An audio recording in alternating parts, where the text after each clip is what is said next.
आप सभी का आपके अपने चैनल अनुष्ठान क्लास में बहुत बहुत स्वागत है।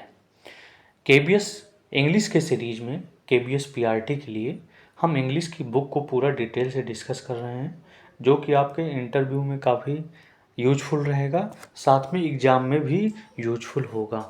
लेकिन एग्ज़ाम में पिछली बार इस बुक से कोई क्वेश्चन नहीं आया था, लेकिन आपके सिलेबस में इस बुक को पढ़ना नेसेसरी किया गया है, तो इसलिए इस बुक को पढ़ना ज़रूरी है।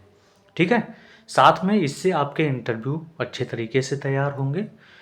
ठीक है। और एग्ज़ाम में भी कोई क्वेश्चन आपका फंसने नहीं पाएगा।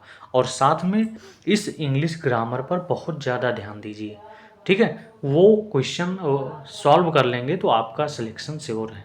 इसमें से जो क्वेश्चन होगा वो आपका डिटेल से पढ़ते रहेंगे तो आपका वो कंप्लीट हो जाएगा। ठीक है।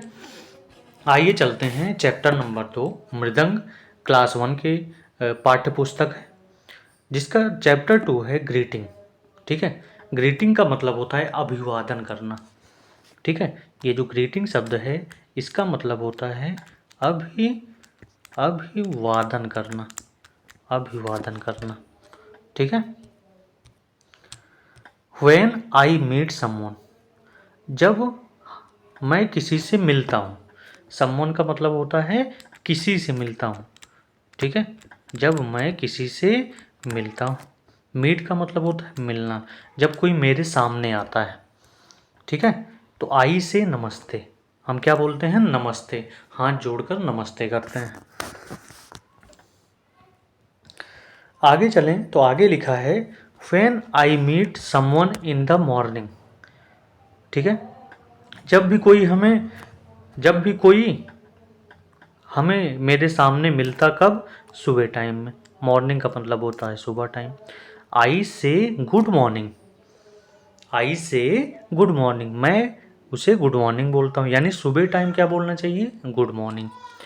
When I meet someone in the afternoon, जब मेरे सामने कोई दोपहर में मिल जाए, आफ्टरनून में, आई से गुड आफ्टरनून, तो हम सब क्या कहते हैं? Good afternoon. यानी यहाँ पे बात हुई कि मॉर्निंग में गुड मॉर्निंग कहेंगे और आफ्टरनून में गुड आफ्टरनून बोलेंगे। तो ग्रीटिंग में अभिवादन किया जाता है, good noon, good morning, good afternoon, यही बोला जाता है। When I meet someone in the evening, I say good evening, जब हम किसी से शाम के समय मिलते हैं तो हम सभी क्या कहते हैं? गुड इवनिंग बोलते हैं। When I go to bed, जब मैं सोने जाता हूँ तो मैं क्या बोलता हूँ? आई का मतलब होता है मैं कहता हूँ गुड नाइट। मैं क्या कहता हूँ? मैं कहता हूँ गुड नाइट। मैं कहता हूँ कि शुभ रात्रि। तो सोने से पहले शुभ रात्रि बोली जाती है। इवनिंग में गुड इवनिंग अगर कोई मिल जाता है तो, मॉर्निंग में गुड मॉर्निंग, और आफ्टरनून में गुड आफ्टरनून बोला जाता है। ठीक है, क्लियर हुआ? इसी में दूसरी पोयम है होप आ लिटिल। ठीक है, आपको दूसरी पोयम दिख रही है यहाँ पे, होप आ लिटिल। होप का मतलब होता है आशा। ठीक है, और लिटिल का मतलब छोटी सी। आपने गाना भी सुना होगा, छोटी सी आशा, चांद तारों को छूने की आशा, आसमानों में उड़ने की आशा। आपने ये सुना होगा। तो उसी पर यहाँ पे होप ए लिटिल, यानी छोटी सी आशा पर सॉन्ग गाया जा रहा है, और वो भी पोयम के रूप में। होप ए लिटिल, लिटिल हमने पहले भी पढ़ लिया, लिटिल का अर्थ होता है छोटा। होप का मतलब होता है आशा करना। ठीक है, उसके बाद है जंप। जंप का मतलब होता है कूदना। मेरी छोटी सी आशा है कि मैं कूदूं, 1 2 3, 1 2 3 बार कूदूं। ठीक है, कूदने के लिए यहाँ पे बनाइए है किस प्रकार से कूदा जाए। ठीक है, स्टैम्प ए लिटिल। अब स्टैम्प का क्या मीनिंग हुआ? स्टैम्प का मीनिंग हुआ पैर पटकना। यहाँ पे स्टैम्प की मीनिंग क्या हो गई? पैर पटकना। स्टैम्प की मीनिंग पैर पटकना। मेरी छोटी सी आशा है कि मैं पैर को पटकूं। स्किप ए लिटिल, और थोड़ा सा क्या हो जाऊं? स्किप हो जाऊं, हल्के से कूदूं। हल्के से, जैसे रस्सी कूद किया जाता है। ठीक है, तो हल्के से कूदने को क्या बोला जाता है? स्किप। टैप वन नी, और घुटने के बल क्या करूं? बैठ जाऊं। ठीक है, घुटने के बल बैठ जाऊं। ठीक है, आगे है इसी में डांस ए लिटिल, डांस का मतलब है नृत्य करना। ट्विस्ट ए लिटिल, और नृत्य करते हुए मैं अपने बॉडी को घुमाऊं। ठीक है, तो नृत्य को, शरीर को घुमाना को क्या कहते हैं? ट्विस्ट। ट्विस्ट का मतलब घुमाना। शेक योर हैंड, और हैंड को शेक करूं। ठीक है, आगे हम देखेंगे यान ए लिटिल। ठीक है, और छोटा सा उबासी लूं। यान का मतलब होता है उबासी, उबासी लेना। ठीक है, यान का मतलब होता है उबासी लेना। स्लीप ए लिटिल, और थोड़ा सा मैं सो जाऊं। स्लीप का मतलब होता है सोना। इन योर बेड, आपके बेड पर सो जाऊं। ठीक है, तो ये थी दूसरी कविता, जिसमें जो इंग्लिश के वर्ड हैं उसको आप ध्यान से मीनिंग को समझ के ही याद करिएगा। इसके बाद इसी चैप्टर में आपकी थर्ड पोयम है, जिसका नाम है माई फैमिली, मेरा परिवार। Mother mother will you play with me, mother mother will you play with me, माँ तुम मेरे साथ खेलो। Yes I shall, yes I shall, we are a family. हाँ मैं खेलूंगी, हाँ मैं खेलूंगी, क्योंकि हम क्या हैं? परिवार हैं। फैमिली का मतलब होता है परिवार। ठीक है, पहला मदर से ही बोला जा रहा है। फिर father, father father will you eat with me, पिताजी पिताजी आइए आप हमारे साथ कुछ खाइए। ठीक है, yes I shall, yes I shall, we are family. पिताजी कहते हैं हाँ क्यों नहीं, हाँ क्यों नहीं, क्योंकि हम क्या हैं? फैमिली हैं। Brother sister will you dance with मी, यानी फादर से ईट करने के लिए कहती है, मदर के साथ प्ले करने के लिए कहती है, छोटी सी बच्ची है। और ब्रदर और सिस्टर के साथ will you dance with me, brother और सिस्टर से पूछती है क्या तुम हमारे साथ डांस करोगे? Yes I shall, yes I shall, we are family. ठीक है, हाँ क्यों नहीं, हाँ क्यों नहीं, वी आर ए फैमिली, क्योंकि हम क्या हैं? परिवार हैं।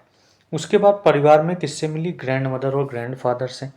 ग्रैंड मदर से, तो grandmother, grandmother will you sing with me, क्या तुम मेरे साथ गाना गाओगी? Yes I shall, yes I shall, हाँ क्यों नहीं, क्योंकि हम सब क्या हैं? फैमिली हैं। ठीक है, उसके बाद वो मिलती है ग्रैंड फादर से। Grandfather, grandfather will you read with me, क्या आप मेरे साथ पढ़ेंगे? Yes I shall, yes I shall, father कहते हैं, गॉड ग्रैंड फादर कहते हैं यस, हाँ क्यों नहीं, हाँ क्यों नहीं पढ़ेंगे, क्योंकि हम क्या हैं? फैमिली हैं। तो ये थी आपकी तीनों पोयम। तीनों पोयम में क्या कहा गया है वो सभी आपको समझ में आ गया होगा। अब हम पढ़ते हैं स्पैरो की फैमिली किस टाइप की होती है। ठीक है, फैमिली है द स्पैरो फैमिली। फैमिली किसकी पढ़नी है? स्पैरो की फैमिली पढ़नी है। ठीक है, इसमें लिखा क्या है? Mama papa sparrow were making a nest. Sparrow के जो मम्मा पापा हैं वो क्या मेक करते हैं? घोंसले को बना रहे हैं। They found a safe place, क्योंकि वो क्या चाहते हैं? वो उस बच्चे स्पैरो के लिए सेफ, एक सुरक्षित स्थान बनाना चाहते हैं। The little nest was soon ready, अगले दिन वह घोंसला, नेस्ट का मतलब घोंसला, सून रेडी मतलब जल्द ही तैयार हो गया। It was soft and warm, जो घोंसला था वह बहुत ही सॉफ्ट था, मुलायम था, और वार्म बहुत ही गर्म था, मतलब रहने के बिल्कुल अनुकूल था। तो इस तरह से जो ग्रीटिंग वाले चैप्टर में जितने भी चीज़ें थी हमने पढ़ी धीरे धीरे करके। इसके आगे स्पैरो वाले पार्ट में ही क्या है? मामा स्पैरो लेड 3 स्मॉल एग्स। एक दिन जो मामा स्पैरो होती है वो 3 बच्चों को जन्म देती है। One day the egg broke open, एक दिन सारे अंडे, ब्रोक का मतलब होता है टूट गए। ठीक है, और खुल गए। 3 लिटिल हेड्स पॉप्ड आउट, और उसमें उस अंडे में से 3 छोटे छोटे बच्चे पॉप्ड आउट मतलब उनके छोटे छोटे सर निकले हुए दिखाई दिए, अंडे से बाहर निकले हुए दिखाई दिए।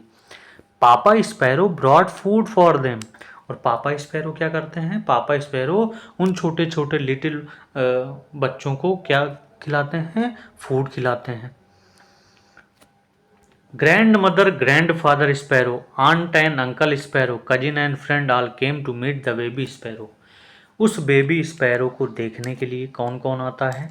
Grand mother, grandfather sparrow आते हैं, आंट और अंकल आते हैं, ठीक है, कजिन आते हैं और उसके फ्रेंड आते हैं, ठीक है। The baby sparrow grew bigger and bigger, धीरे धीरे वो बेबी जो स्पैरो का बच्चा था वो धीरे धीरे ग्रू करने लगा, धीरे धीरे बढ़ने लगा, बड़ा और बड़ा होता गया। One day the baby sparrow hoped out the nest, they flu they flu up into the big blue sky. एक दिन क्या हुआ कि वह बेबी स्पैरो होप्ड आउट, अब नेस्ट घोंसले से उड़ चला, ठीक है।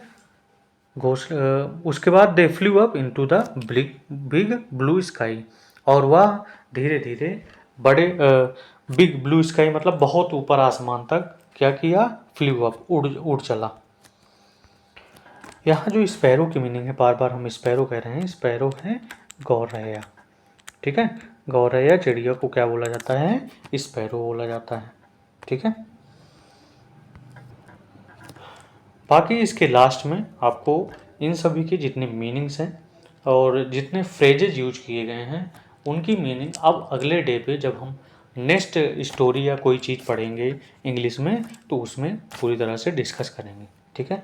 तब तक के लिए आप सभी इंजॉय करिए और इसको पढ़ते रहिए, कहानी नुमा ही, स्टोरी नुमा, पोएम के नुमा, जैसा भी आप पढ़ सकें वैसे ही आप पढ़ते रहिए।